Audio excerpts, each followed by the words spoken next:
परिवार संतुष्ट है सरकार और माननीय मुख्यमंत्री शुभेंदु बाबू के स्टेप से। बरुईपुर की 12 साल की बच्ची, पूरे देश को झकझोर देने वाली घटना। इंसाफ की मांग के बीच अब एक नया दावा सामने आया है। पश्चिम बंगाल सरकार की मंत्री अग्निमित्रा पॉल का कहना है कि पीड़ित परिवार सरकार की कार्रवाई से पूरी तरह संतुष्ट है। इधर विपक्ष लगातार सरकार पर सवाल उठा रहा है। तो फिर सच क्या है, आइए जानते हैं इस रिपोर्ट में। नमस्कार, मैं हूं जसवी कौशिक और आप देख रहे हैं वन इंडिया हिंदी। पश्चिम बंगाल के बरुईपुर में 12 साल की एक नाबालिग बच्ची की कथित दुष्कर्म और हत्या का मामला पूरे देश में चर्चा का विषय बना हुआ है। इस घटना ने लोगों को झकझोर दिया और हर कोई दोषियों के खिलाफ सख्त कार्रवाई की मांग कर रहा है।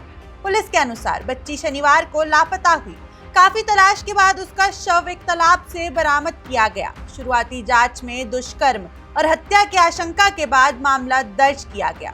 इसके बाद पुलिस ने तेजी से कार्रवाई करते हुए 2 आरोपियों को गिरफ्तार किया और पूरे मामले की जांच के लिए स्पेशल इन्वेस्टिगेशन टीम यानी SIT का गठन किया। फिलहाल जांच जारी है और पुलिस का कहना है कि हर पहलू की बारीकी से जांच की जा रही है। इसी बीच इस मामले पर पश्चिम बंगाल सरकार की ओर से बड़ा बयान सामने आया है।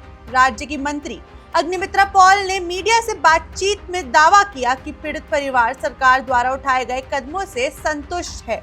उन्होंने कहा कि सिर्फ परिवार ही नहीं बल्कि गांव के लोग भी सरकार की कार्रवाई पर भरोसा जता रहे हैं। अग्निमित्रा पॉल के मुताबिक मुख्यमंत्री, IG और SP लगातार पीड़ित परिवार के संपर्क में हैं। उन्होंने बताया कि मुख्यमंत्री स्वयं भी परिवार से मिलने बरुईपुर पहुंचने वाले हैं ताकि उन्हें भरोसा दिलाया जा सके कि सरकार इस मामले को पूरी गंभीरता से देख रही है।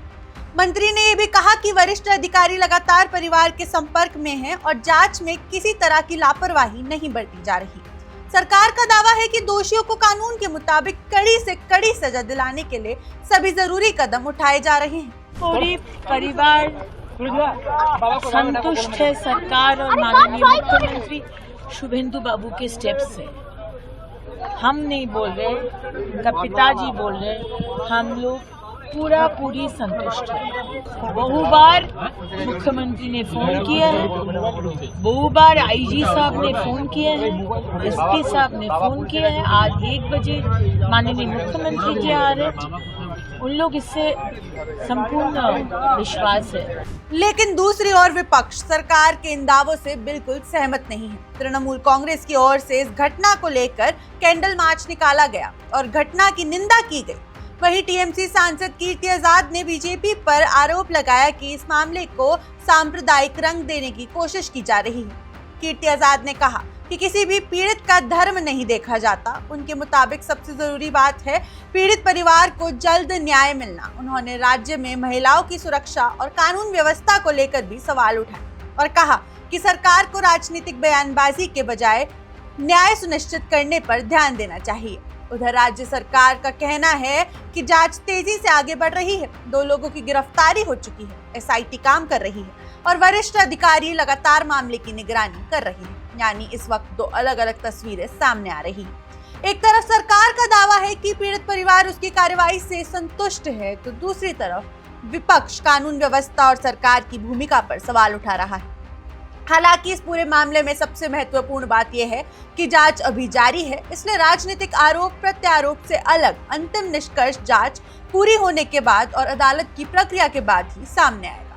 फिलहाल सभी की नजर SIT की जांच पर है और देश यही उम्मीद कर रहा है कि इस मामले में जल्द से जल्द निष्पक्ष जांच पूरी हो और दोषियों को कानून के मुताबिक सख्त सजा मिले।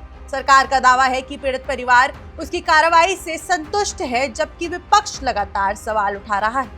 आखिर जांच में आगे क्या नया खुलासा होगा? क्या SIT इस मामले की पूरी सच्चाई सामने ला पाएगी? इस केस से जुड़ी हर बड़ी और आधिकारिक अपडेट के लिए जुड़े रहिए वन इंडिया हिंदी के साथ। Subscribe to One India and never miss an update. Download the One India app now.